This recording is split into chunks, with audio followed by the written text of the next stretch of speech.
I'm Dennis Green in KCCK Studio C this afternoon as we are welcoming a couple of special guests to KCCK.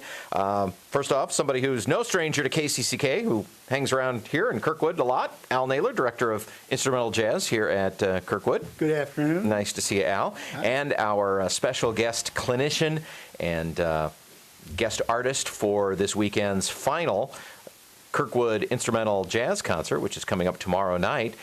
He is a multi-Grammy Award winner, well known as a pianist and a composer, but arguably, probably even though it's been a while since you've been in the band, probably best known as the one of the founding members of Bela Fleck and the Flecktones, and I would argue that the harmonica in the early Flecktones music is every bit as part of that signature sound as the banjo was. And so please welcome Howard Levy to KCCK. Welcome, Howard. Thank you very much. It's great to see you. Thanks so much for being here. Not as big of a jaunt for you as some folks who come to be our guest artists, because you live and work in Chicago. Yes. Are you a native Chicagoan, or? No, I was born in New York City, but I've lived in Chicago since 1972. Okay. So I'm a transplant. And of course, as I said, original member of the Flecktones, but you record in a variety of genres, jazz, classical, and you've got a very hot Latin jazz band that you lead in Chicago. I'm glad you know about that. I have been in this band, Chévere, which officially the name of the band is Chévere de Chicago, because there are three other Chéveres in the world, one in London, one in California, and another one somewhere else, and we had to distinguish ourselves from them. And I've been in that band since 1979. Wow. And I'm music director of the band, and not the technically leader of the band. The leader is named Alejo Poveda, and he's from Costa Rica. It's a 9-piece band that plays a wide variety of Afro-Cuban, Afro-Brazilian, and funk, and blues, and jazz. It's a very unique group. Well, and I know that Al has programmed some Latin stuff specifically to take advantage of that, and we'll talk about the program for the concert in a little bit. So you're, as I said, you're known, I guess, primarily as a jazz harmonica player. Mm-hmm. Not, one of that's a fairly unique area of jazz is the jazz harmonica, but I'm guessing you probably started out on piano. Yeah, I started on piano when I was about 8 or 9 years old, and I made it to the harmonica when I was 18 because I heard Chicago blues in New York, where I grew up, and I fell in love with the sound of that instrument. Plus, it's so portable. You could just put it in your pocket, and you can bend notes, which that as a piano player, that was one of the big frustrations. Everyone wants to do something that their instrument can't do, and so every piano player wants to play drums and guitar, and every drummer wants to play piano and trumpet and everything. So, I bought a harmonica and started messing around with it, and then figured out how to play blues licks. And then this thing happened where I realized that the instrument didn't have all the notes on it. And I'm just playing a little diatonic harmonica. Your radio audience could see it in front of the microphone here if you have X-ray vision. It's not a chromatic harmonica, the kind that Toots Thielemans, who's the greatest jazz harmonica player alive, and really the only famous one when I was growing up. The chromatic has a button on it. Stevie Wonder also plays it. But the diatonic harmonica just has the notes, some of the notes of the major scale on it. And I figured out how to get all the 12 tones. So it's a whole different thing. That I have done with the instrument than anyone did before. And we've had Henrik Merkens in studio too. So Henrik's great. So why would I? So 2/3 of the world's best known jazz harmonica players have been with us. So I am not. I know words like armature and things like that. I only just barely know what they mean. But what is there a certain kind of armature and mouth style that you have in order to play harmonica at the level that you do? To get single notes, you have a choice. You could do tongue blocking or pucker, and I use a pucker, very similar to a trumpet embouchure, and to get single notes. But the harmonica, the difference between it and any other wind instrument is it uses the breath in both directions. So some of the notes are on the blow, some of them are on the draw. And then to get all the in-between notes, you got to change the resonance and the size of the inside of your mouth. So all the blues stuff just as if by magic appears on this German instrument. I'm doing that all with the manipulation of the inside of my mouth, moving my tongue around and changing the resonance. And it's not how hard I pull or push, it has to do with the size. And the notes that aren't there through just blow, draw, and bend, I get through a different technique that I called overblowing, even though that's not really what it is. But there's not enough time to really go into all the details. But I'm the first one to do this, so that I see the instrument in my mind as a piano keyboard. And when I'm playing, a lot of times I have my eyes closed and I'm seeing that piano, you know.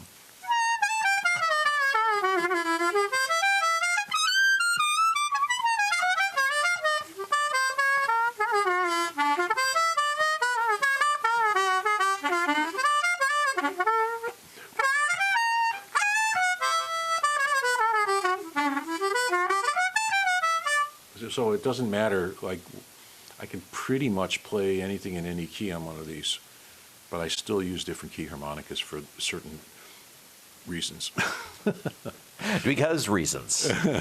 Talking with Howard Levy this afternoon on KCCK prior to his masterclass and performance tomorrow at Kirkwood Community College, and we'll talk specifically about those times in just a minute. So you played piano, you picked up the harmonica, and started playing around with that. Where from learning blues scales to actually going out and playing out as a jazz harmonica player, what was that journey?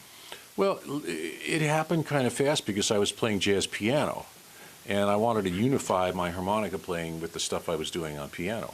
I was writing some really, fairly advanced jazz tunes when I was 19 on piano, but I couldn't play them on harmonica. So it was always been a kind of a long process of learning the tunes I wrote on piano on the harmonica and trying to figure out how to play them, and and then just sitting in with people and getting brave enough to try these techniques in public and not just play blues licks. It took me a few years, really. But I also learned how to play a bunch of other instruments as well, which helped. Saxophone and flute, especially, really helped with my breath control and just use of the breath. So it's a very long process. Always learning, never stops. Yes, that's right. We'll talk more with Howard Levy. Let's play a little music right now. If you don't mind, let's play something from the Flecktones days. Matter of fact, I think this, not Sinister Minister, although that's an awesome tune, right, and I still love it, but I think that Life in 11 was a tune that you won a Grammy instrumental for, right? Yes, I composed that tune. I co-composed it and wrote most of it, actually, and I'm playing piano and harmonica on it. All right, and here's a Bulgarian rhythm of 11/8 in the beginning. Okay, well, there you go. Bulgarian rhythms and Life in 11. Bela Fleck and the Flecktones featuring, of course, Howard Levy here on KCCK.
Bela Fleck and the Flecktones, featuring our guest this afternoon on Jazz 88.3 KCCK, Howard Levy on the piano and the harmonica. And Howard, you were telling us while we were listening to the song, you said that you actually walked into the studio to record that, and it was not finished. No, it wasn't. We were working so hard on so many different things, because this is the reunion tour in 2011, and we were just, working so much stuff out in the studio, and thought we were ready to record the tune, and I said, just a minute, how does this thing end? Someone said that. I was like, oh, gee. So abruptly. So I wrote an ending, and then everyone had to learn it on the spot. And the funny thing about it is that even after we had been playing it for a long time, every once in a while, one of the band members or two of the band members would come up to me after a performance and say, how does that ending go again? Because they were like, still not sure sometimes, even after you're playing it for like 50 times. Sometimes the details of a tune, you can start forgetting them after you've played them a lot of times, and they get like a little blurry in your mind, and you need to go back and go, wait a minute, was that a flat 13th or 13th on that change? That kind of thing.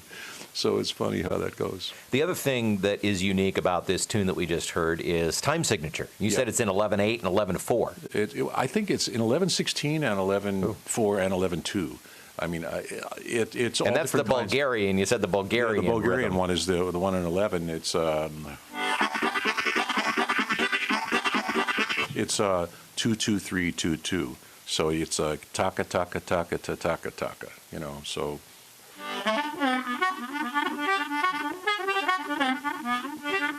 I sort of use this part of the structural part of the harmonica, aspect of the harmonica, to be able to do that, and you can't do that on a chromatic harmonica. And I just made up the rest of the melody, and I actually used that. You mentioned that you wanted to play another tune of mine, that I used the same structural thing on the harmonica for that, lest that people think I'm a one-trick pony. It's the only two tunes I've ever written where I used that. Yeah, so those are the ones I picked I'm sorry, Go figure. And talking about odd time signatures, of course, the most famous strange time signature tune in all of music is Take Five. Yeah. And you said that you know a story about Dave Brubeck and... What I heard, Paul Desmond actually wrote that tune, and Right. what I heard is that he wrote it. They were doing a tour of Eastern Europe, and they were hearing all this wild Bulgarian rhythms, and I heard that the rhythm of 5/4 was actually a misinterpretation of the Bulgarian 11. So it's instead of 1, 2, 3, 4, 5, 1, 2, 3, 4, 5. What it was, the rhythm that it would have been in 11 would have been.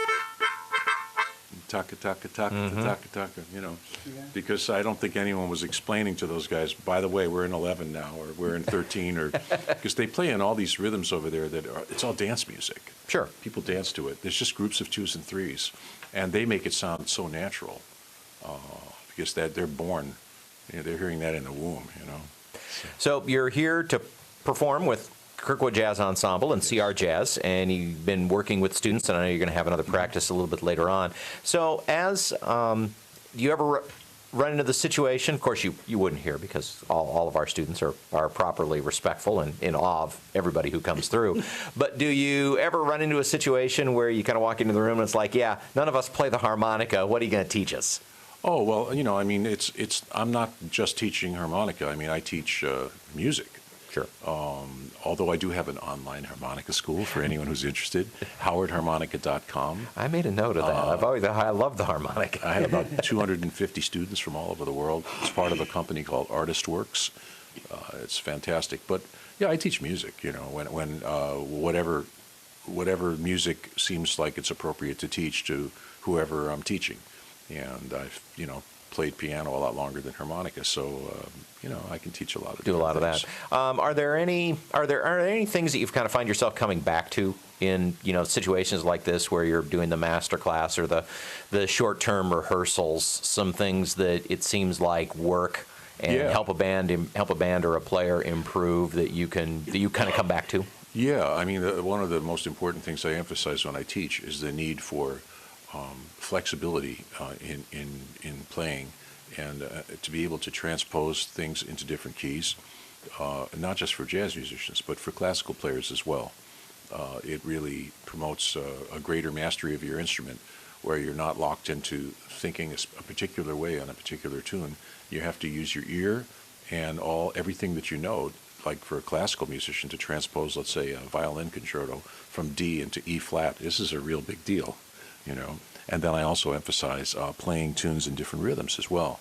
I call it rhythmic transposition. If you take a jazz standard and play it in 5 or 7 or 9, it opens up your phrasing in a way that when you go back to 4/4, after that, you have all sorts of new ways of phrasing.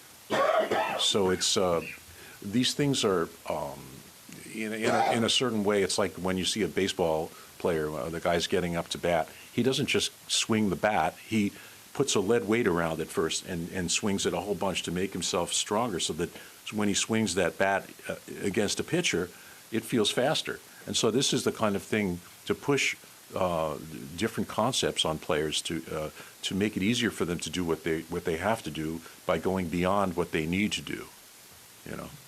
Yeah. You've played, of course, with dozens, if not hundreds, of different musicians. But one that pops up in your bio pretty early is Paquito de Rivera, yes. Our greatest living Latin jazz artist. Tell me a little bit about working with Paquito. I met Paquito. I was subbing, believe it or not, with Tito Puente, and this was a thrill, one of the big thrills of my life. It was last-minute call the same day of the gig in Chicago, and that's how I met Paquito, and I had always loved his playing. I mean, I had listened to the Iraquere Live at Newport album. I thought, this is a guy I'd love to play with because we had the same sense of humor in our playing.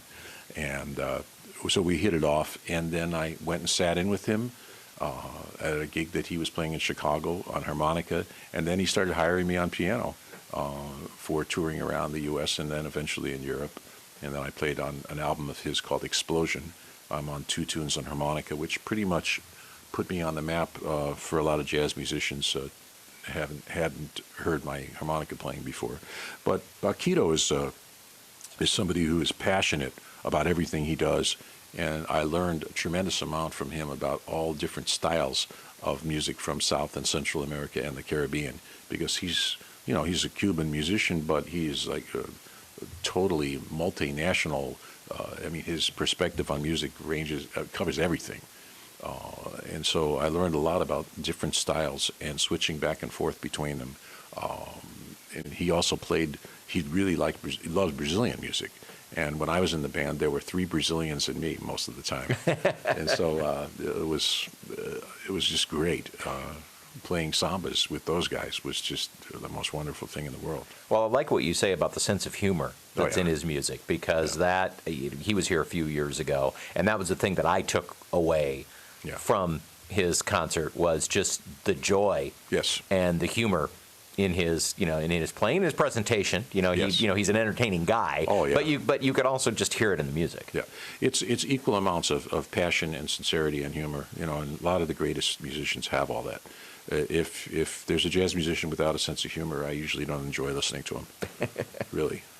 Talking with Howard Levy, who is our guest this weekend here at Kirkwood for a masterclass and a concert coming up tomorrow night in Ballantine Auditorium. Well, while we're on the topic of Latin jazz, let's have a little something from your Latin band. Oh, good. What track are you going to play? Well, I was thinking the Rumba Chevrolet?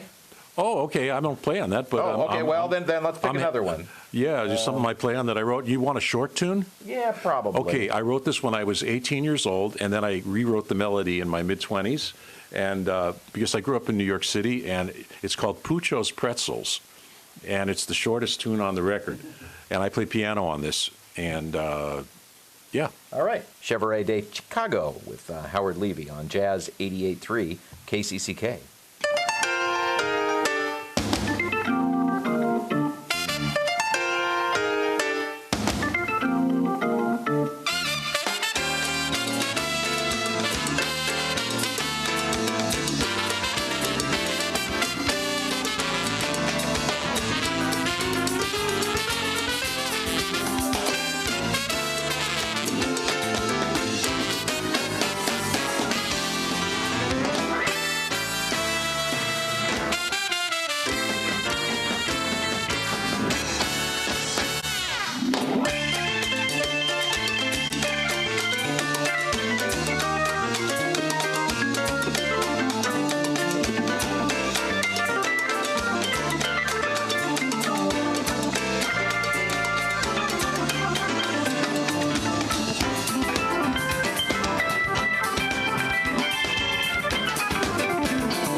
that jazz from Kirkwood Community College, 88.3 KCCK, and the music of Chevrolet Datecago, featuring Howard Levy on piano. Yes. There, your original instrument.